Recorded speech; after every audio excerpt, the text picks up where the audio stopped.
ನಮಸ್ಕಾರ ಸ್ನೇಹಿತರೆ, ಮತ್ತೊಂದು ವಿಡಿಯೋಗೆ ನಿಮ್ಮೆಲ್ಲರಿಗೂ ಸ್ವಾಗತ. ಇವತ್ತು ನಾವು ಇಲ್ಲಿ ಪಪ್ಪಾಯ ಬೆಳೆಯನ್ನ ಬೆಳೆದಿದ್ದಾರೆ, ಇದ್ರ ಬಗ್ಗೆ ಮಾಹಿತಿನ ತಿಳಿಸ್ಕೊಡ್ತಾ ಹೋಗ್ತೀವಿ. ಇದರಲ್ಲಿ ಎಷ್ಟು ಲಾಭ ಇದೆ, ಎಷ್ಟು ಇನ್ವೆಸ್ಟ್ಮೆಂಟ್ ಮಾಡಬೇಕು, ಹೇಗೆ ಮೇಂಟೈನ್ ಮಾಡಬೇಕು, ಪ್ರತಿಯೊಂದನ್ನು ನಿಮ್ಗೆ ಡೀಟೇಲ್ಸ್ ಕೊಡ್ತಾ ಹೋಗ್ತೀನಿ. ನೀವು ನೋಡ್ತಾ ಇರ್ಬೋದು ಪಪ್ಪಾಯ ತೋಟ ಹೇಗಿದೆ ಅಂತ. ಇದನ್ನ ನೀವು ಸಪರೇಟ್ ಆಗಿ ಬೆಳಿಬೇಕು ಅನ್ನೋದೇನಿಲ್ಲ. ನೀವು ಅಡಿಕೆ ತೋಟ ಇದ್ರೆ ಅಡಿಕೆ ನಡುವೆನೆ ಹಾಕಿರೋದು ಇದು. ಇಲ್ಲಿ ಅಡಿಕೆ ಸಸಿ ಇದೆ, ಅದ್ರ ಪಕ್ಕದಲ್ಲೇನೆ ಗಿಡಗಳನ್ನ ನೆಟ್ಟಿದ್ದಾರೆ. ಸೊ ಒಳ್ಳೆ ಮೇಂಟೈನ್ ಮಾಡಿದ್ದಾರೆ ತೋಟ ಮಾತ್ರ. ಈ ತರ ಮೇಂಟೈನ್ ಮಾಡಿದ್ರೆ ಒಳ್ಳೆ ಬೆಳೆ ಕೊಡುತ್ತೆ. ಮೇಂಟೆನೆನ್ಸ್ ಇಲ್ಲ ಅಂದ್ರೆ ಕಷ್ಟ ಆಗುತ್ತೆ. ಇವ್ರು ಹೇಳೋ ಪ್ರಕಾರ ನೆಲ ಸಮತಟ್ಟಾಗಿರ್ಬಾರ್ದು, ಸ್ವಲ್ಪ ಸ್ಲೋಪ್ ಇರಬೇಕು. ಅದರಲ್ಲೂ ಕಪ್ಪು ಮಣ್ಣಿಗಿಂತ ಈ ಕೆಂಪು ಮಣ್ಣಲ್ಲಿ ಬೆಳೆದ್ರೆ ಒಳ್ಳೆ ಲಾಭದಾಯಕ ಅಂತ ಹೇಳ್ತಾರೆ. ಇದು ಏನಕ್ಕೆ ಸ್ಲೋಪ್ ಇರಬೇಕು ಹೊಲ ಅಂತ ಹೇಳ್ತಾರೆ ಅಂದ್ರೆ ನೀರ್ ನಿಲ್ಬಾರ್ದು, ಇದಕ್ಕೆ ಜಾಸ್ತಿ ನೀರು ನೆಸಿಟಿ ಇಲ್ಲ ಈ ಬೆಳೆಗೆ. ಇದ್ರ ಬಗ್ಗೆ ಮಾಹಿತಿನ ತಿಳಿಸ್ಕೊಡ್ತಾ ಹೋಗ್ತೀನಿ. ಹೆಸರು ಚಂದ್ರಪ್ಪ ಅಂತ, ಸಿದ್ದವಂದುರ್ಗ, ಚಿತ್ರದುರ್ಗ ತಾಲೂಕು, ಚಿತ್ರದುರ್ಗ ಜಿಲ್ಲೆ. ಚಿತ್ರದುರ್ಗ ಜಿಲ್ಲೆ. ಹಾ. ಸರ್, ಇದು ಒಂದ್ ಸಸಿಗೆ ಎಷ್ಟು ಕಾಸ್ಟ್ ಆಗುತ್ತೆ? ಇದು ಒಂದು ಸಸಿಗೆ ಇದು ರೆಡ್ ಲೇಡಿ 15 ರೂಪಾಯಿ ಆಗುತ್ತೆ. ರೆಡ್ ಲೇಡಿ ಆದ್ರೆ 15 ರೂಪಾಯಿ ಆಗುತ್ತೆ. ಇದು 15, 10 ರೂಪಾಯಿಂದ 11 ರೂಪಾಯಿ, 12 ರೂಪಾಯಿ. ಮತ್ತೆ ಇದರಲ್ಲಿ ಬೇರೆ ವೆರೈಟಿ ಇನ್ನೊಂದು ಬೇರೆ ವೆರೈಟಿ ವೆಲ್ಕಮ್ ಅಂತ ಒಂದು ಮೊಳಕೆ ಆಗಿಲ್ಲ ಅದಾದ್ರೆ ಅದೇನು ಕಾಸ್ಟ್ ಆಗುತ್ತೆ ಸರ್? ಅದು 15 ರೂಪಾಯಿ. 15 ರೂಪಾಯಿ ಒಂದ್ ಸಸಿಗೆ. ಸರಿ, 4,30,30,000 ರೂಪಾಯಿ 1 kg ಬೀಜ. 4,30,30,000 ರೂಪಾಯಿ 1 kg ಬೀಜ ರೆಡ್ ಲೇಡಿ ಆದ್ರೆ. ಅಂದ್ರೆ ಏನ್ ಡಿಫ್ರೆನ್ಸ್ ಇರುತ್ತೆ ಈಗ ರೆಡ್ ಲೇಡಿಗೂ? ರೆಡ್ ಈ 15ದಾಗೆ ಒಂದ್ ಸ್ವಲ್ಪ ಮೇಲ್ ಬರುತ್ತೆ, ಗಿಡ ಬರುತ್ತೆ, ಅದು ಗೊತ್ತಾಗಲ್ಲ. ಅಲ್ಲ, ಗಂಡು ಗಿಡ ಇದು. ಗಂಡು ಗಿಡ ಇದು ರೆಡ್ ಲೇಡಿಗೆ ಏನು ಪ್ರಾಬ್ಲಮ್ ಇಲ್ಲ. ವೈರಸ್ ಬರುತ್ತೆ ಅನ್ನೋದೊಂದು ಇದೈತೆ. ಇದು ಭೂಮಿ ತಾಕತ್ತೈತೆ ಅಂದ್ರೆ ಯಾವ ವೈರಸ್ ಬರಲ್ಲ, ಏನು ಬರಲ್ಲ. ವೈರಸ್ ಎಲ್ಲ ಭೂಮಿಗೆ ಏನು ಸತ್ವಿಲ್ಲ, ಸುಮ್ಮನೆ ಗೊಬ್ಬರ ಹಾಕಿ, ಸರ್ಕಾರಿ ಗೊಬ್ಬರ ಹಾಕಿ ಇಷ್ಟು ದಿನ ಬೆಳೆದು ಈಗ ಹೋಗಿ ತಡಕ್ನ ಪಪ್ಪಾಯ ಹಚ್ಬಿಟ್ಟಿವಿ ಅಂದ್ರೆ ವೈರಸ್ ಬರುತ್ತೆ. ಓಕೆ. ಅಂದ್ರೆ ಇದು ಕೆಂಪು ಮಣ್ಣಿದ್ರೆ ಜಾಸ್ತಿ ಇಳುವರಿ? ಕೆಂಪು ಮಣ್ಣು ಆದ್ರೆ ಬಹಳ ಚೆನ್ನಾಗಿ ಬರ್ತದೆ. ಬಹಳ ಚೆನ್ನಾಗಿ ಬರುತ್ತೆ. ಜರಗು ಕೆಂಪು ಮಣ್ಣು ಇತ್ತಂದ್ರೆ ಒಳ್ಳೆ ಈಲ್ಡಿಂಗ್ ಬರುತ್ತೆ. ಆಮೇಲೆ ಯಾವುದೇ ಕಾರಣಕ್ಕೂ ನೀರ್ನಿಲ್ಲ ಜಾಕಿ ಇದನ್ನ ಹಾಕ್ಬಾರ್ದು. ಯಾವುದೇ ಪಪ್ಪಾಯ ಸಸಿ ಎಲ್ಲದೂ ಅಷ್ಟೇನೆ. ಪಪ್ಪಾಯ ಸಸಿ ಮಾತ್ರ ನೀರ್ ನಿಲ್ತಂದ್ರೆ ಹೋಗ್ಬಿಡ್ತದೆ. ಒಂದ್ ಸಸಿ ಹಚ್ಚಿದಾಗಿಂದ ಕೊನೆವರೆಗೂ ಎಷ್ಟು ಖರ್ಚು ಬರ್ಬೋದು ಸರ್ ಇದು? ಒಂದ್ ಸಸಿಗೆ? ಒಂದು ಸಸಿಗೆ 100 ರೂಪಾಯಿ ಖರ್ಚು. 100 ರೂಪಾಯಿ ಖರ್ಚು. ಟೋಟಲಿ 100 ರೂಪಾಯಿ ಖರ್ಚು. ಓವರ್ ಆಲ್ ಕೊನೆ ತನಕನು. ಅದ್ರ ಇಳುವರಿ ಎಷ್ಟು ಬರುತ್ತೆ ಸರ್? ಇಳುವರಿ 100 kg ಒಂದ್ ಗಿಡಕ್ಕೆ ಬರ್ತದೆ. 100 kg ಒಂದ್ ಗಿಡಕ್ಕೆ. 1 kg ಎಷ್ಟು ರೂಪಾಯಿ? 1 kgಗೆ ಮಿನಿಮಮ್ ಅಂದ್ರೆ 10 ರೂಪಾಯಿ ಇಟ್ಕೊಂಡ್ರು 10 ರೂಪಾಯಿ. 1,000 ರೂಪಾಯಿ ತಗೊಂಡು ಹೋದಾಗಿಂದ ಕೊನೆವರೆಗೂ 100 ರೂಪಾಯಿ ಖರ್ಚು ಬರುತ್ತೆ. ಅದರಿಂದ 1,000 ರೂಪಾಯಿ ಪ್ರಾಫಿಟ್ ಮಾಡ್ಕೊಬಹುದು. ಓಕೆ. ಎಷ್ಟು ಸರ್ ಇದು? ಒಂದು 2 ವರ್ಷದವರೆಗೂ ಇರುತ್ತೆ? 2 ವರ್ಷದವರೆಗೆ ಇರುತ್ತೆ. 9 ತಿಂಗಳಿಗೆ ಬರುತ್ತೆ. 8 ತಿಂಗಳಿಗೆ ಚಾಲು ಆಗುತ್ತೆ. ಅದು ಹಣ್ಣು ಫುಲ್ ಕಟಿಂಗ್ ಬರಕ್ಕೆ 9 ತಿಂಗಳು ಬೇಕು. ಅಲ್ಲಿಂದ 1 ವರ್ಷ 12 ತಿಂಗಳು ಇಟ್ಕೋಬಹುದು. ಇಲ್ಲ ಇನ್ನೂ ಚೆನ್ನಾಗಿತ್ತು ಅಂದ್ರೆ 1.5 ವರ್ಷನೂ ಇಟ್ಕೋಬಹುದು. 18 ತಿಂಗಳು ಇಟ್ಕೋಬಹುದು. ಇವಾಗ ನಮ್ ಕಡೆ ಉತ್ತರ ಕರ್ನಾಟಕ ಭಾಗದ ಕಡೆಗೆ ಯಾವ್ದು ಬೆಟರ್? ಈ ರೆಡ್ ಲೇಡಿ ಬೆಟರ್ ಅಥವಾ ಈ 15 ಬೆಳಿಬಹುದು, ರೆಡ್ ಲೇಡಿನೂ ಬೆಳಿಬಹುದು. ಪಪ್ಪಾಯ ಎಲ್ಲ ಒಂದೇ ವೆರೈಟಿ, ಏನು ಒಂದೇ ಇದಿರ್ತತೆ. ಇದ್ರಾಗ ಏನು ಇದು ಸ್ವಲ್ಪ ಇದು ಸ್ವೀಟ್ ಏನೋ ಸರಿ ಇರ್ತತೆ. ಆಮೇಲೆ ಒಂದ್ ಸ್ವಲ್ಪ ಕೀಪಿಂಗ್ ಕ್ವಾಲಿಟಿ ಬಿಸಿಲಿನಾಗೆ ತಡಿಯಲ್ಲ. ಇದು 15 ಆದ್ರೆ ದೂರ ಸಾಕ್ಸಕ್ಕೆ ಇದು ಕೀಪಿಂಗ್ ಕ್ವಾಲಿಟಿ ಇಲ್ಲ. ಅಷ್ಟ್ ಬಿಟ್ರೆ ಏನಿಲ್ಲ. ಇದು 10 ದಿನ 15 ದಿನ ಇಟ್ಕೊಂಡ್ರು ರೆಡ್ ಲೇಡಿಗೆ ಏನು ಪ್ರಾಬ್ಲಮ್ ಇಲ್ಲ. ಸರ್, ಇದು ಮಾರ್ಕೆಟಿಂಗ್ ಎಲ್ಲ ಯಾವ ತರ? ಮಾರ್ಕೆಟ್ ಏನಿಲ್ಲ, ಇದು ಬಹಳ ಸುಲಭದ ಬೆಳೆ. ಇದು ಭಾರಿ ಸುಲಭ ಅಂದ್ರೆ ರೈತರಿಗೆ ಬಹಳ ಸುಲಭವಾಗಿ ಅವರೇ ಬಂದು ರೈತನ ನಿನ್ ಹೊಲದಾಗ ಒಂದು 6 ಟನ್ ಹಣ್ಣಾಗತ್ತಂದ್ರೆ ಅವರೇ ಹುಡ್ಕೊಂಡ್ ಬರ್ತಾರೆ, ಬಂದು ತಗೊಂಡು ಹೋಗ್ತಾರೆ. ಅಂದ್ರೆ ಈ ಕಂಪ್ನಿ ಅವರೇ ಬಂದು ಕಂಪ್ನಿಯವರಲ್ಲ, ತಿನ್ನರು, ಮಾರ್ಕೆಟ್ನವ್ರೆ, ವ್ಯವಹಾರಿಕರು ಇದಾರೆ. ಬಹಳ ಜನ ಇದಾರೆ ವ್ಯವಹಾರಿಕರು. ಓಕೆ. ಈಗ 15 ದಿವಸಕ್ಕೆ ಒಂದ್ಸತಿ ಕಟಾವ್ ಬರುತ್ತೆ. ಈಗ 9 ತಿಂಗಳಿಗೆ ಒಂದ್ಸತಿ ಸ್ಟಾರ್ಟ್ ಆಯ್ತು ಅಂದ್ರೆ 10 ದಿನಕ್ಕೆ ಒಂದು ಕಟಿಂಗ್ ಇರುತ್ತೆ. ಬೇಡ ಹೆಚ್ಚು ಕಮ್ಮಿ ನಾವು ಏನೋ ಲೇಟ್ ಮಾಡ್ತೀವಿ ಅಂದ್ರೆ ತಿಂಗಳಿಗೆ 2 ಕಟಿಂಗ್ ಆಗುತ್ತೆ. 2 ಕಟಿಂಗ್. ಓಕೆ. ನೀವ್ ಎಷ್ಟು ವರ್ಷದಿಂದ ಮಾಡ್ತಿದ್ದೀರಿ ಸರ್ ಇದು? ನಾನು 30 ವರ್ಷದಿಂದ 40 ಎಕರೆ ಮಾಡಿದ್ವಿ. 40 ಎಕರೆ ಮಾಡಿದ್ವಿ. ಈ ಭಾಗದಲ್ಲೆಲ್ಲ ನೀವೇ ಫಸ್ಟ್ ತಂದಿರೋದು? ನಾವೇ ಫಸ್ಟ್. ಒಂದು 6 ಡಿಸ್ಟಿಕ್ನಾಗೂ ನಮ್ದೇ ಫಸ್ಟ್. 6 ಡಿಸ್ಟಿಕ್ ಅಲ್ಲೂ? ಅಂದ್ರೆ ಈ ಕಡೆ ಏನು ದುರ್ಗದಿಂದ ಈ ಕಡೆ ಭಾಗ? Super sir. 30 ವರ್ಷದಿಂದಲೂ ಮಾಡ್ತಾ ಇದೀವಿ. ಒಂದೇ ಬೆಳೆನೆ ಪಪ್ಪಾಯನೇ 10 ವರ್ಷ ನಾವು 3 ಸರಿ ಕಟಿಂಗ್ ಇದು ಮಾಡಿ ತೆಗೆದು ಬರೀ ಅದನ್ನೇ ಬೆಳೆನೆ 3 ಸರಿ ಬಿಡದ ಹಾಕಿ ಬೆಳೆದ್ವಿ, ಚೆನ್ನಾಗೇ ಬರ್ತದೆ. ಓಕೆ. ಅಂದ್ರೆ ಸರ್ ಇದರಲ್ಲಿ ಲೈಕ್ ರೋಗಾಣುಗಳು ಆ ಥರದ್ದು ಏನಾರು ರೋಗ ಹೆಂಗೆ ಅಂದ್ರೆ ಈ ದನವಿನ ಗೊಬ್ಬರ, ಕಾಂಪೋಸ್ಟ್ ಗೊಬ್ಬರ ಅದು ಹಾಕಿದ್ರೆ ಯಾವ ರೋಗನೂ ಬರಲ್ಲ. ಅಲ್ಲಿ ಭೂಮಿಯಲ್ಲಿ ಪೋಷಕಾಂಶ ಈಗ 16 ಪೋಷಕಾಂಶ ಬೇಕು, ಸ್ವಲ್ಪ ಮೆಗ್ನೀಸಿಯಂ ಅದು ಎಲ್ಲ ಒಟ್ಟಲ್ಲಿ ಅದಕ್ಕೆಲ್ಲ ಪೋಷಕಾಂಶ ಸಿಕ್ತಂದ್ರೆ ಆ ರೋಗನೂ ಬರಲ್ಲ. ಯಾವ ರೋಗ? ಅಲ್ಲಿ ನಮ್ದು ಹೊಲದಾಗ ಸತ್ತು ಇಲ್ಲ ಅಂದ್ರೆ ರೋಗ ಬಂದೇ ಬರ್ತದೆ. Correct sir. ಭೂಮಿ ಫಲವತ್ತತೆ ಜಾಸ್ತಿ ಇರ್ಬೇಕು. ಕೊಟ್ಟಿಗೆ ಗೊಬ್ಬರ ಬಹಳ ಮುಖ್ಯ. ಕೊಟ್ಟಿಗೆ ಗೊಬ್ಬರ ಈ ರಾಸಾಯನಿಕ ಗೊಬ್ಬರಕ್ಕಿಂತ ಕೊಟ್ಟಿಗೆ ಗೊಬ್ಬರ ಹಾಕಿದ್ರೆ 75% ರೋಗ ಅವಾಯ್ಡ್ ಮಾಡ್ಬೋದು. ಓಕೆ. ಇವಾಗ ಸಸಿ ಬೇಕು ಅಂದ್ರೆ ಎಷ್ಟು ದಿನ ಮುಂಚೆನೇ ಆರ್ಡರ್ ಮಾಡ್ಬೇಕು ಸರ್ ಇದು? ಒಂದು 10-15 ದಿನ ಮುಂಚೆ ಹೇಳಿದ್ರೆ ನಡೀತದೆ. ಇಲ್ಲ ಒಂದು ತಿಂಗಳು ಜಾಸ್ತಿ ಭಾಳ ತಗೋಬೇಕಂದ್ರೆ ಒಂದು ತಿಂಗಳು, ಒಂದು 5,000-10,000 ಬೇಕಂದ್ರೆ ಒಂದು ತಿಂಗಳು ಮುಂಚೆ ಹೇಳಿದ್ರೆ ನಮಗೆ ಮಾಡ್ಕೊಡಕ್ಕೆ ಈಜಿ ಆಗತ್ತೆ. ಇದು ನೀವೇ ಡೆಲಿವರಿ ಕೊಡ್ತೀರಾ ಅಥವಾ ಇಲ್ಲ ನಾವು ಇಲ್ಲೇನೆ ಕೊಡ್ತೀವಿ. ಡೆಲಿವರಿ ಬೇಕಂದ್ರೆ ಕಳಿಸ್ತೀವಿ, ಆದ್ರೆ ಬಾಡಿಗೆ ಎಲ್ಲ ನಾವು ಕೊಡ್ತೀವಿ. ಅದೆಲ್ಲ ಖರ್ಚು ನಮ್ದು. ಒಬ್ರು 10 ಕಿಲೋಮೀಟರ್ ದೂರದಿಂದ ಬರ್ತಾರೆ, ಒಬ್ರು 100. ಈಗ ಮೊನ್ನೆ ಇದೆ ಅಂತದ್ದು ಸೌದತ್ತಿ ಹೋಯ್ತು. ಸೌದತ್ತಿಗೆ ನಿನ್ನೆ 200 ಸಸಿ 2,000 ಸಸಿ ತಗೊಂಡೋದ್ರು ಸೌದತ್ತಿ. ಇವತ್ತು ಕಡೂರಿಗೆ ಹೋಗುತ್ತೆ ಒಂದು ಲೋಡ್ 2,500 ಸಸಿ ಹೋಗಿದ್ದಾರೆ. ಈಗ ಅವ್ರು ಏನಕ್ಕಂದ್ರೆ ಅವರು 2,500 ಬಾಡಿಗೆರು ಇದ್ದಾರೆ, 8,000 ಬಾಡಿಗೆರು ಇದ್ದಾರೆ. ಹೌದೌದು ಸರ್, ಕರೆಕ್ಟ್. ಅದರಿಂದ ನಾವು ಇಲ್ಲೇ ವ್ಯವಹಾರ ಇಲ್ಲೇ ಕೊಡ್ತೀವಿ. ನಾವು ಕೊಡೋದು ಇಲ್ಲೇ ಬಂದು ತಗೊಂಡೋದ್ರೆ ಆಮೇಲೆ ನಮ್ಮವೇ ಮುಖಾಮುಖಿ ಇರ್ತತೆ. ನೀವು ಯಾವ್ದು ಬೇಕಾ ನೋಡಿ ತಗೊಂಡೋಗ್ತೀವಿ. ಸಸಿ ಡ್ಯಾಮೇಜ್ ಆಯ್ತು ಅದು ಏನಿರೋದು ಅವೆಲ್ಲ ತೆಗೆದಾಕಿ ಇಲ್ಲಿ ನರ್ಸರಿ ನಿಮ್ ಕಣ್ಣಿದ್ರಿ ತುಂಬಿಸ್ಕೊಂಡು ಹೋದ್ರೆ ನಿಮಗೂ ಬಹಳ ಖುಷಿ. Correct sir, correct. ಹೌದು. ಇವಾಗ ಒಂದು ಹಣ್ಣು ಎಷ್ಟು ಕೆಜಿ ವರೆಗೂ ಬರುತ್ತೆ ಸರ್ ಅದು? 2 ಕೆಜಿ, 1.5 ಕೆಜಿ, 3 ಕೆಜಿ ವರೆಗೂ ಬರುತ್ತೆ. ಅಷ್ಟು ಬಂದ್ರೆ 3 ಕೆಜಿ ಏನಾಗುತ್ತೆ ಅಂದ್ರೆ ಇವಾಗ ಸ್ವಲ್ಪ ಮನೆ ಒಂದು ಕುಟುಂಬದಲ್ಲಿ 2-3 ಇರ್ತಾರೆ. 3 ಕೆಜಿ ಹಣ್ಣು ತಗೊಂಡೋಗಿ ಹೆಚ್ಚಿಟ್ಟು ಮತ್ತೆ ನಾಳೆ ಊಟ ನಾಡ್ದು ತಿನ್ಬೇಕಾಗತ್ತಂತೆ ಏನ್ ಮಾಡ್ತಾರೆ ಅವರು 3/4 ಕೆಜಿ ಹಣ್ಣು ತಗೊಂತಾರೆ. 1 ಕೆಜಿ ಹಣ್ಣು ತಗೊಂತಾರೆ. ಇದು ಬಹಳ ಇದು ನಾವು ದೂರ ಹಾಕ್ದಂಗೆಲ್ಲ ಸೈಜ್ ದಪ್ಪ ಬಂತಂದ್ರೆ ಅದಕ್ಕೆ ಡಿಮ್ಯಾಂಡ್ ಕಮ್ಮಿ ಆಗುತ್ತೆ. ಓಕೆ. ಒಂದ್ ಸೈಜ್ ಅಂದ್ರೆ 1 ಕೆಜಿ 1.5 ಕೆಜಿ ಒಳಗಿತ್ತು ಅಂದ್ರೆ ಡಿಮ್ಯಾಂಡ್ ಜಾಸ್ತಿ ಇರುತ್ತೆ. ಓಕೆ. ಮಾರ್ಕೆಟಿಂಗ್ ಅಲ್ಲಿ ಅದು ಇಂಪಾರ್ಟೆಂಟ್ ಆಗುತ್ತೆ. 2 ವರ್ಷ ತಗೋಬಹುದು. ಆಮೇಲೆ ಇದ್ರಾಗೆ ಪಪ್ಪಾಯಿ ಇದ್ರಾಗ ಲಾಭ ತಗೊಂಡಂಗೆ ರೈತರು ಬೇರೆ ಯಾವ್ದ್ರಾಗ ತಗೋಣಕ್ಕೂ ಸಾಧ್ಯ ಇಲ್ಲ. ಇದರಷ್ಟು ಸುಲಭ ಬೆಳೆ ಯಾವುದೂ ಇಲ್ಲ. ನಾನು ಎಲ್ಲ ಮಾಡಿದ್ವಿ, ವೆನಿಲಾ ಮಾಡಿದ್ವಿ, ಎಂಥದ್ದು ದಾಳಿಂಬ್ರೆ ಮಾಡಿದ್ವಿ, ಸಪೋಟ ಮಾಡಿ 20 ಎಕರೆ ಸಪೋಟ ತೆಗೆದ್ವಿ, ಏನೇನ ಎಲ್ಲ ಮಾಡಿ ಕಬ್ಬು ಬೆಳೆದ್ವಿ. ನಾವು ಕಬ್ಬು ಬೆಳೆದ ನೀರ್ ಜಾಗಬೇಕು. ಮೊದಲು ಜಾಸ್ತಿ ಇತ್ತು ನೀರು. ಮಳೆ ಚೆನ್ನಾಗಿ ಬೆಳೆದ್ವಿ. ಈಗಿನ ವಾತಾವರಣಕ್ಕೆ ಆಮೇಲೆ ಇದ್ರಾಗ ಅಡಿಕೆ ಗಿಡ ಬಹಳ ಸೂಪರ್ ಬರ್ತದೆ, ಬಹಳ ಚೆನ್ನಾಗ್ ಬರ್ತದೆ ಅಡಿಕೆ ಗಿಡ. ಪಪ್ಪಾಯ ಈಗ ಬಡ್ಡಿಗೆ ಹಚ್ಚನ ಮಧ್ಯಕ್ಕೆ ಹಚ್ಚಿದ್ರೆ ಒಳ್ಳೇದು. ಬಡ್ಡಿಗಿಂತ ಮಧ್ಯ ಸೆಂಟ್ರಲ್ ಫಸ್ಟ್. ನಿಮ್ದು ನರ್ಸರಿ ಹೆಸರು ಏನಾರ ಇದೆ? ಹರ್ಷ ನರ್ಸರಿ ಫಾರ್ಮ್. ಹರ್ಷ ನರ್ಸರಿ ಫಾರಂ, ಸಿದ್ದವನದುರ್ಗ. ಕೋಟೆ ಅಂತಾರೆ, ಸಿದ್ದವನದುರ್ಗ. ಇಲ್ಲಿ ನಿಯರ್ ಇಷ್ಟ ಎಲ್ಲರೂ ಕೋಟೆ ಅಂತೆಲ್ಲ ಕರೆಯೋದು. ಏನ್ ನೋಡ್ತಾ ಇದ್ದೀರಾ, ಒಳ್ಳೆ ಲಾಭದಾಯಕ ಅಂತ ಹೇಳ್ತಿದ್ದಾರೆ ಈ ಫಾರ್ಮಿಂಗ್ ಎಲ್ಲ. ಸಿಕ್ಕಾಪಟ್ಟೆ ಲಾಭ ಇದೆ. ಬೇರೆ ಬಾಳೆ ಇವೆಲ್ಲ ಬೆಳೆದ್ರು ಕೂಡ ಅದ್ರಲ್ಲಿ ಲಾಸ್ ಆಗಂತ ಚಾನ್ಸಸ್ ಇರುತ್ತೆ. ಅದ್ರ ಲಾಸ್ ಇಲ್ಲ, ಎನಿ ಟೈಮ್ ಲಾಭನೇ ನೋಡ್ಬೋದು ಅಂತ ಹೇಳ್ತಿದಾರೆ. ಅವ್ರು 30 ವರ್ಷದಿಂದ ಬೆಳೆದಿದ್ದಾರೆ. ಸೊ ಅವ್ರೊಂದು ಎಕ್ಸ್ಪೀರಿಯನ್ಸ್ ಮೇಲೆ ಹೇಳ್ತಾ ಇದ್ದಾರೆ. ಇವಾಗ ಇಲ್ಲಿ ಅವರೇ ಓನ್ ನರ್ಸರಿ ಮಾಡ್ಕೊಂಡು ಇಲ್ಲಿ ಸಸಿಗಳನ್ನ ಮಾರ್ತಾ ಇದ್ದಾರೆ. ನಿಮ್ಗೇನಾದ್ರು ಸಸಿಗಳು ಬೇಕು ಅಂದ್ರೆ ಹರ್ಷ ನರ್ಸರಿಗೆ ಬನ್ನಿ ಸಿದ್ದಾಪುರಕ್ಕೆ. ಅವರ ಕಾಂಟ್ಯಾಕ್ಟ್ ಡೀಟೇಲ್ಸ್ನ ಡಿಸ್ಕ್ರಿಪ್ಷನಲ್ಲೂ ಮೆನ್ಷನ್ ಮಾಡಿದ್ದೀನಿ, ಹಾಗೂ ಸ್ಕ್ರೀನಲ್ಲೂ ಕೂಡ ಕೊಟ್ಟಿದ್ದೀನಿ, ನೀವು ನೋಡ್ಕೊಬೋದು. ನಿಮ್ಗೆ ಇಂಟ್ರೆಸ್ಟ್ ಇದ್ರೆ ಕಾಂಟ್ಯಾಕ್ಟ್ ಮಾಡಿ ಅವ್ರಿಗೆ ಡೈರೆಕ್ಟ್ ಆಗಿ. ಏನೇ ಇನ್ಫಾರ್ಮೇಶನ್ ಬೇಕಾದ್ರೂ ಅವ್ರಿಗೆ ಕೇಳ್ಕೊಳ್ಬಹುದು. ಸರ್ ಇದು ಎಷ್ಟು ತಿಂಗಳದ್ದು ಬೆಳೆ?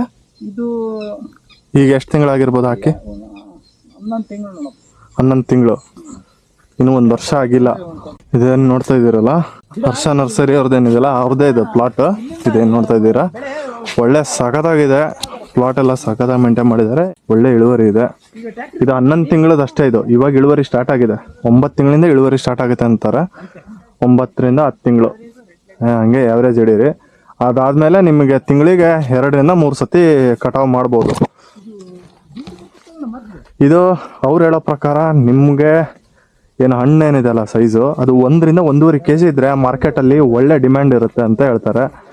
ಸೊ ನೀವು ದೊಡ್ಡ ಹಣ್ಣು ಬಿಟ್ರೆ ಜಾಸ್ತಿ ವ್ಯಾಲ್ಯೂ ಅನ್ನೋದು ಮೈಂಡಿನ ತೆಗ್ದಾಕ್ಬಿಡ್ರಿ, ಅದಕ್ಕೆ ಜಾಸ್ತಿ ವ್ಯಾಲ್ಯೂಯೇಷನ್ ಇರೋದಿಲ್ಲ. ಏನಕ್ಕಂದ್ರೆ ಯಾರು ಕೂಡ 2-3 kg ಇರೋ ಒಯ್ಯಲ್ಲ, ಎಲ್ಲರೂ ಒಯ್ಯೋದು 1 kg, ಭಾಳ ಅಂದ್ರೆ 1.5 kg ಇರೋದು ಒಯ್ತಾರೆ. ನೀವು ನೋಡ್ಬೋದು ಇಳುವರಿ ಯಾವ ಥರ ಐತೆ, ಒಳ್ಳೆ ಸಖತ್ತಾಗ್ಬಿಟ್ಟಿದೆ. ಇದೆಲ್ಲ ನೆಕ್ಸ್ಟ್ ಕಟಾವು ಮಾಡ್ತಾರೆ ನೋಡಿ, ಒಳ್ಳೆ ಸೈಜ್ ಇದೆ ಇದು. ಇಲ್ಲಿ ಸ್ವಲ್ಪ ಮಳೆ ಕಡಿಮೆ ಆಗಿ ಸ್ವಲ್ಪ ಬೇಸಿಗೆ ಕಾಲದಲ್ಲಿ ಒದ್ದಾಡಿದ್ದಾರೆ. ಆ ಮೂಮೆಂಟಲ್ಲಿ ಸ್ವಲ್ಪ ಗಿಡಗಳು ಲಾಸ್ ಆಗಿದೆ. ಹಂಗಾಗಿ ಪ್ಲಾಟ್ಗಳಲ್ಲಿ ನೋಡಿ ನೀರು ಇಂಪಾರ್ಟೆನ್ಸ್ ಇಲ್ಲಿ ಗೊತ್ತಾಗುತ್ತೆ. ಬೆದ್ಲು ಜಮೀನುಗಳಲ್ಲಿ ನೀರೆಲ್ಲ ಕಡಿಮೆ ಈ ಕಡೆ, ಹಂಗಾಗಿ ನೀರಿನ ಅಭಾವ ಭಾಳ ಕಾಡುತ್ತೆ ಇವರಿಗೆ. ಅದರಿಂದ ಸ್ವಲ್ಪ ಇವ್ರಿಗೆ ಇಳುವರಿ ಕುಂಠಿತ ಆಗ್ಬೋದು. ನೀವು ಆ ಥರ ಮಾಡ್ಕೋಬಾರ್ದಂದ್ರೆ ಡ್ರಿಪ್ ಮಾಡ್ಕೊಳ್ರಿ. ಹೊಲದಲ್ಲಿ 1.5 ಇಂಚ್ 2 ಇಂಚ್ ಬೋರ್ ಇದ್ರೂ ಸಾಕು, ಆರಾಮಾಗಿ ಮೇಂಟೈನ್ ಮಾಡ್ಬೋದು ಡ್ರಿಪ್ ಮಾಡ್ಕೊಂಡು. ಸರ್ ಇದು ಎಷ್ಟು ಎಕರೆ ಇದೆ? ಇದು 8 ಎಕರೆ 8 ಎಕರೆ ಒಂದು 6.5 ಎಕರೆ ಪಪ್ಪಾಯ ಐತಿ. 6.5 ಎಕರೆ ಪಪ್ಪಾಯ. 6 ಎಕರೆ 4,000 ಗಿಡ. 6.5 ಎಕರೆಗೆ ಎಷ್ಟು ಸಾವಿರ ಗಿಡ ಇದೆ? 4,000. ಸರ್ ಇದು ಯಾವ ತಳಿದಿದೆ ಇದು? ಇದು 15. 6.5 ಎಕರೆ ಪ್ಲಾಟ್ ಇದೆ. ಇದರಲ್ಲಿ ಫುಲ್ ಬರೀ 15ನೇ ಹಾಕಿದ್ದಾರೆ. ಅಂದ್ರೆ ಅದೊಂದು ತಳಿ, ಅದರಲ್ಲಿ ರೆಡ್ ಲೇಡಿ ಅಂತ ಒಂದು ತಳಿ ಬರುತ್ತೆ, ಇನ್ನೊಂದು ವೆಲ್ಕಮ್ ಅಂತ ಹೊಸದಾಗಿ ಬಿಟ್ಟಿದಾರಂತೆ. ಬಟ್ ಇದು 15 ನೀವು ನೋಡ್ಬೋದು. ಇದರಲ್ಲೂ ಕೂಡ ಒಳ್ಳೆ ಇಳುವರಿ ಇದೆ. ಅವ್ರು ಹೇಳೋ ಪ್ರಕಾರ ರೆಡ್ ಲೇಡಿಗೆ ಸಿಕ್ಕಾಪಟ್ಟೆ ಇಳುವರಿ ಬರುತ್ತೆ ಅಂತ ಹೇಳ್ತಾರೆ. ಸರ್ ಇದು ಒಂದೊಂದು ಎಷ್ಟು ಕೆಜಿ ಬರ್ಬೋದು? ಇದು ಒಂದು 2-3 kg ಬರ್ತದೆ. ಇದು 3 kg. ಇಲ್ಲ ಇದು ಇವೆಲ್ಲ 2-2 kg ಬರ್ತವೆ. 2-2 kg. ಇದು 1.5 kg. ಅಂದ್ರೆ ಇಲ್ಲಿಂದ ಇನ್ನ ದಪ್ಪ ಬರ್ತಾವು. ಮತ್ತ ಅವು ಕಸು ತೆಳಗ್ ಹೋಗ್ತದಂಗ ಅವ್ಕ ಮೇಲೆ ಕಸು. ಸರ್ ಇವಾಗ ನಾವು 1.5 kg ಇದ್ದಾಗಲೇ ಕಟಾವ್ ಮಾಡಿದ್ರೆ ನಡೀತದ ಅದು? ಅಂದ್ರೆ ಒಂದು ಇಲ್ಲ ಈ ತರ ಬರ್ಬೇಕು, ಹಿಂಗೆ ಇದು ಬಂದಂಗೆ ಬರ್ಬೇಕು, ಪಟ್ಟಿ ಬರ್ಬೇಕು ಅಂದ್ರೆ ಈ ತರ ಬರ್ಬೇಕು. ಹಿಂಗ ಅದಾಗ್ಲೇನೆ ಕಟಾವ್ ಮಾಡಕ್ ಬರೋದು. ಇದು 1 ಕ್ವಿಂಟಲ್ ಮೇಲೆ ಐತಿ ಸರ್. ಇದು 1 ಕ್ವಿಂಟಲ್ ಮೇಲೆ ಐತಿ. ಇದು ಎಲ್ಲ ಬರತ್ತೆ ಒಂದ್ 150 kg ಬರ್ತೈತಿ. ಒಟ್ಟು ಫರ್ಟಿಲೈಸರ್ 20 ದಿವ್ಸಕ್ಕೊಮ್ಮೆ ಸುಮ್ಮ ಹಾಕ್ಯಂತಾರ. 1 ತಿಂಗಳಿಗೆ ಒಂದ್ಸರಿ ಹಾಕ್ಬೇಕು. ಇದು ಗೊಬ್ಬರ ನೀರಿಲ್ಲದಕ್ಕೆ ಒಣಗೋಗ್ಬಿಟ್ಟು ಪೂರನು ಎಲ್ಲ ಬಿಡ್ಬೇಕು ಅನ್ನೋ ಇನ್ನೇನು ತೆಗೆದು ಬಿಡಕನ್ನ ಇದ್ದುದು ಜೀವ ಹೋಗಿದ್ದು ಉಳ್ಕೊಂಡ್ರೆ ಮತ್ತೆ ಮಳೆ ಬಂದು ಉಳ್ಕೊಂಡೈತೆ. ಆದ್ರೂ ಚೆನ್ನಾಗಿ ತಣ್ಣಗೈತೆ ಒಳಗಡೆ.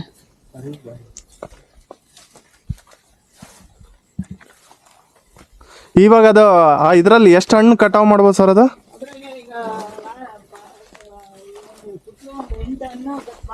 8 ಹಣ್ಣು ಒಂದ್ಸತಿ 15 ದಿವಸಕ್ಕೊಮ್ಮೆ.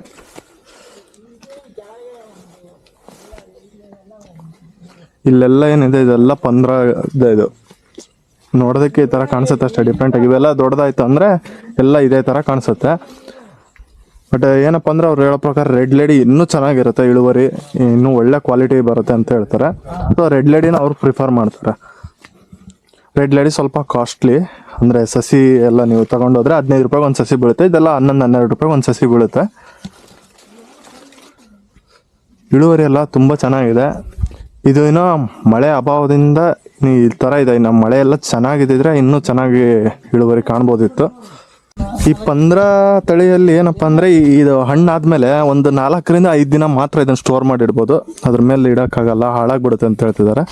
ಅದೇ ರೆಡ್ ಲೇಡಿ ಆದ್ರೆ ಅದನ್ನ ಒಂದು 10 to 15 days ವರೆಗೂ ಇಡ್ಬೋದು ಅಂತ ಹೇಳ್ತಿದ್ದಾರೆ. ಸೊ ಹಾಗಾಗಿ ನಿಮ್ಗೆ ಮಾರ್ಕೆಟಿಂಗ್ ಅಲ್ಲಿ ನಿಮ್ಗೆ ಅದ್ರ ವ್ಯಾಲ್ಯೂ ಸಿಗೋವರೆಗೂ ಹೋಲ್ಡ್ ಮಾಡ್ಬೋದು. ಹೋಲ್ಡ್ ಮಾಡ್ಬಿಟ್ಟು ಅದಾದ್ಮೇಲೆ ಮಾರ್ಬೋದು. ಅದಕ್ಕೋಸ್ಕರ ಅದರಲ್ಲಿ ಸ್ವಲ್ಪ ವೈರಸ್ ಜಾಸ್ತಿ ಅನ್ನೋದು ಬಿಟ್ರೆ ಲಾಭ ಅಷ್ಟೇ ಚೆನ್ನಾಗಿದೆ. ರಿಸ್ಕ್ ಆಯ್ತು ಇಷ್ಕ್ ಆ ಥರ. ಸೊ ನೀವೆಷ್ಟು ರಿಸ್ಕ್ ತಗೊಂತೀರೋ ಅಷ್ಟು ನೀವು ಲಾಭನ ಪಡಿಬಹುದು ಅಂತ ಅವ್ರ ಅಭಿಪ್ರಾಯ. So it's up to you, ನೀವು ಯಾವ್ದು ಚೂಸ್ ಮಾಡ್ತೀರೋ ನಿಮಗೆ ಬಿಟ್ಟಿದ್ದು. ಇವರು ಕಂಪ್ಲೀಟ್ ಬರೀ ಪಪ್ಪಾಯನೇ ಮಾಡಿದ್ದಾರೆ. ಇಲ್ಲಿ ಯಾವುದು ಬೇರೆ ಅಡಿಕೆ ಯಾವುದು ಇಲ್ಲ. ಬೆದ್ಲು ಜಮೀನಾಗಿರೋದ್ರಿಂದ ಇವರಿಗೆ ನೀರಿನ ಅಭಾವ ಇರೋದ್ರಿಂದ ಅಡಿಕೆ ಎಲ್ಲ ಮಾಡಕ್ ಹೋಗಿಲ್ಲ. ನೀವು ಬೇಕಂದ್ರೆ ಕಂಪ್ಲೀಟ್ ಬರೀ ಪಪ್ಪಾಯನೇ ಬೇಕಂದ್ರೆ ಬೆಳಿಬೋದು, ಇಲ್ಲ ಅಂದ್ರೆ ಅಡಿಕೆ ನಡುವೆ ಒಂದೊಂದು ಸಸಿನ ಇದನ್ನ ಹಾಕೊಂಡು ಬೆಳಿಬೋದು. ಈ ಥರನೂ ಕೂಡ ಮಾಡ್ಬೋದು. ಡ್ರಿಪ್ ಇರಿಗೇಷನ್ ಇದ್ರೆ ಬೆಸ್ಟ್. ಈ ಪಪ್ಪಾಯ ಏನಿದೆ ಅಲ್ಲ, ಇದು ಮೆಡಿಸಿನ್ಗೂ ಹೋಗುತ್ತೆ, ಜಾಸ್ತಿ ತಿನ್ನೋದಕ್ಕೆ ಹೋಗೋದು. ಮಾರ್ಕೆಟಿಂಗಿಗಂತ ಏನು ತೊಂದರೆ ಇಲ್ಲ ಅಂತಾರೆ.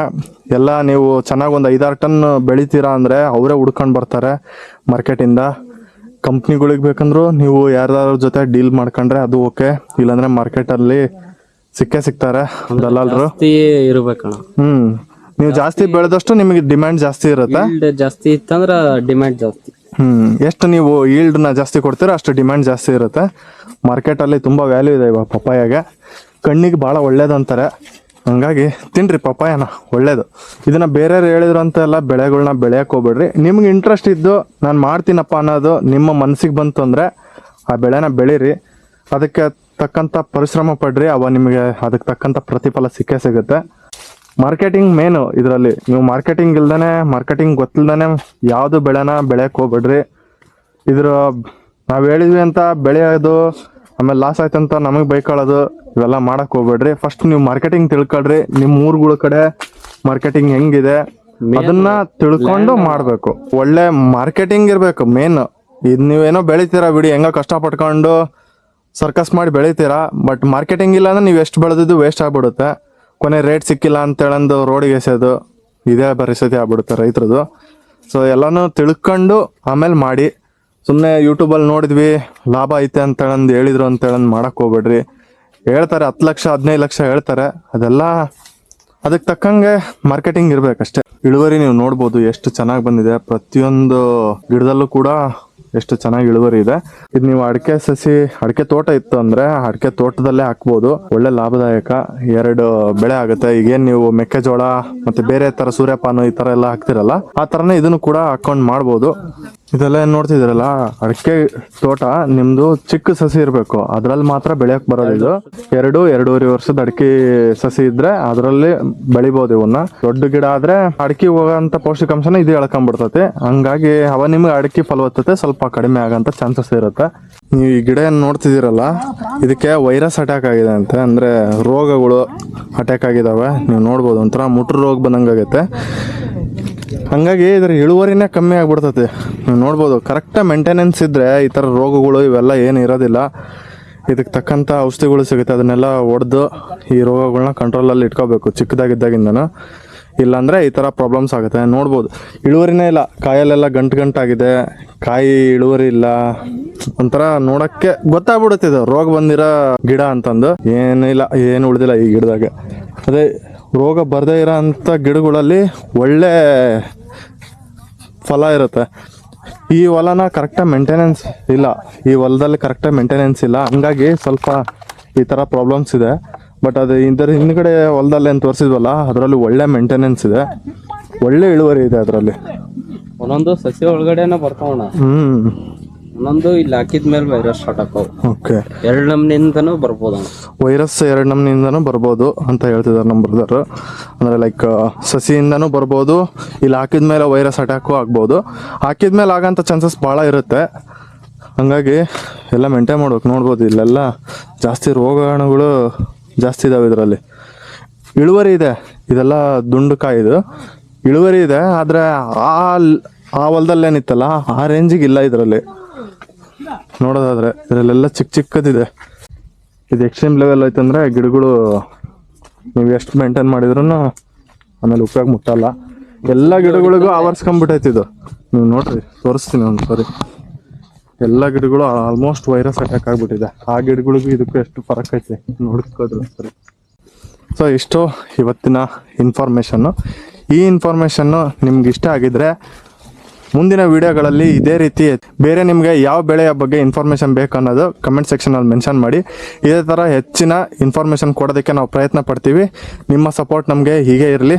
ಈ ವಿಡಿಯೋವನ್ನು ಇಲ್ಲಿಗೆ ಕೊನೆಗೊಳಿಸೋಂಥ ಟೈಮ್ ಬಂದಿದೆ. ಈ ವಿಡಿಯೋವನ್ನು ನೋಡಿದ ನಿಮ್ಮೆಲ್ಲರಿಗೂ ಧನ್ಯವಾದಗಳು. ಶುಭ ದಿನ.